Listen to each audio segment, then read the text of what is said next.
what you most want to find will be found where you least want to look. There's this old story that's from King Arthur, and King Arthur has these knights, right?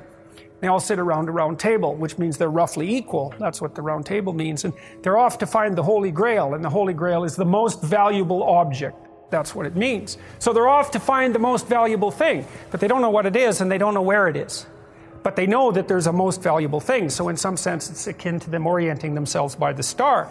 And they don't know where to look, and so what they decide is they have the castle, and it's the middle of a forest, and so each knight decides to start looking for the Holy Grail by entering the forest at the point that looks darkest to him. And so what's the idea there? Well, imagine there are things that come easy to you, and that you're fond of pursuing, and that you're happy about pursuing. So you've found those and pursued them, and you've mastered them. So you know all that, but then there's another place that you don't want to go. And so you haven't gone there, and you haven't mastered it, and you're very small in comparison to it because you haven't mastered it. And so it has this monstrous aspect. If what you're doing isn't working, it's where you haven't gone that you need to go. And so I can give you another example of this. So let's say you're an agreeable person. And so you don't like conflict and you won't stand up for yourself. And you regard anger and the proclivity to provoke and to engage in conflict as something that's positively terrible. It's not only that you're not good at it, it's actually that it's wrong. So that's where you have to go if you're going to learn how to stand up for yourself. And imagine that you're afraid. Maybe you have something like agoraphobia. And so there's a whole bunch of things that you're afraid of, and you don't want to go there. But if you want to put yourself together, then that's exactly where you have to go. And so it's frequently the case that what you want to find is to be found where you least want to find it. And that idea is echoed in the prominent stories of dragons and gold. It's exactly the same idea. The dragon is this terrible thing. It's this terrible predatory thing that lives forever and is very, very wise. And it lives underground, and it'll kill you. It'll burn you up in a second. But it hoards gold. And so you have to go there into the dragon's lair if you're going to get the gold.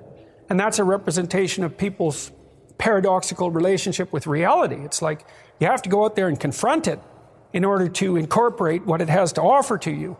But the probability that that's going to be intensely dangerous and push you right to the limit, first of all, those are actually the same thing. If it didn't push you to the limit, you wouldn't gain anything valuable from it. So you don't get one without the other. You don't get the gold without the dragon. That's a very strange, very, very strange idea. But it seems to be accurate. So all of that's lurking underneath this, in this imagery of the whale. Now, the whale, you can think of the story of Jonah. What happens with Jonah is that, roughly speaking, he's a prophet, and God tells him that he has to go to this city and straighten it out because it's veered off the path and it's heading towards doom. And Jonah thinks, I'm not going to that city to tell those people anything like that because they're not going to be very happy with me just showing up there and telling them, everything they're doing wrong. And so he hops on a boat and tries to get out of there. And then God conjures up this huge storm and the boat is about to be swamped, and Jonah admits that it's actually his fault because God's upset with him because he got this direct command to go straighten out the city and he ran off. And so they're not happy about this, but they throw Jonah overboard and the sea's calm and great fish comes up, a whale, and swallows him. And then he's down in the fish for 3 days and it throws him up on the dry land, and then he's learned his lesson by that time and he goes off to pursue his proper destiny. So that's echoed in this story as well, that if you don't follow the pathway that you're supposed to follow, the seas will become stormy for you, and something will come up and pull you down, and you'll be in a terrible place for some length of time till you learn your lesson. And if you're lucky, you'll get spit back up on shore, and then you can go do what you should do. Well, that's not a lesson that anybody needs to have interpreted. I think everybody understands that. Anyways,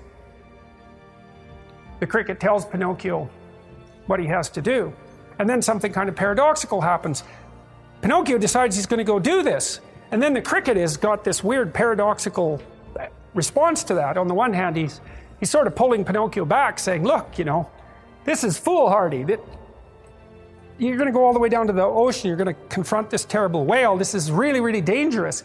But at the same time, when Pinocchio's on the edge of the cliff, the cricket helps him tie his tail around a rock, and he holds his finger in place so that Pinocchio can tie the knot. It's like the conscience is conflicted about this. It's really dangerous and foolhardy, but it's also necessary. And so he plays this dual role. But Pinocchio is leading at this point, so into the ocean he goes. I guess partly what this means is that if you're not oriented properly in the world, you should take your doubts and the chaos that you're enveloped in seriously.